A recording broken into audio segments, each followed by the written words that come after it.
Più passano le ore, più le speranze di ritrovare qualcuno in vita si affievoliscono. Il Veneto paga il prezzo più alto di questa tragedia. 7 vittime accertate per il momento, ancora 13 dispersi nel disastro della Marmolada. Delle 7 vittime, 3 sono state riconosciute. Si tratta di 3 escursionisti vicentini, Di Malo, Tiene e Valdagno. Per Davide Miotti, guida alpina cittadellese, e per la moglie Erika Campagnaro ancora non ci sono conferme ufficiali di riconoscimento.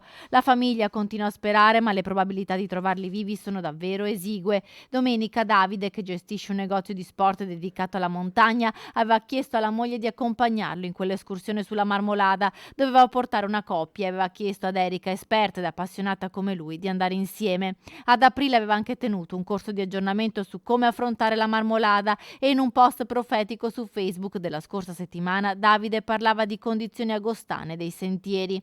La famiglia è chiusa nel dolore, i figli della coppia, 24 e 16 anni, sono circondati dagli zii e dalla nonna. La comunità di Cittadella, dove erano nate Davide ed Erika, e quella di Tezze, dove vivevano e dove c'è il loro negozio di sport, sono sotto shock. Conoscevo molto bene ed era un mio cliente e mi venivo a prendere la roba qua perché avevo via in bicicletta e tutto qua, insomma. So che consumava tante arance perché lui diceva di andare a scalare, quindi ha bisogno di vitamine e tutta sta roba qua.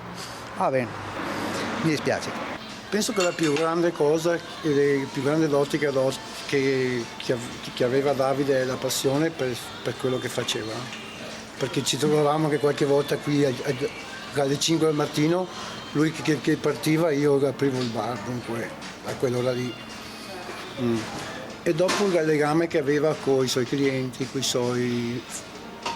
con la sua gente, è una cosa che mi ha scosso molto, ti dirò.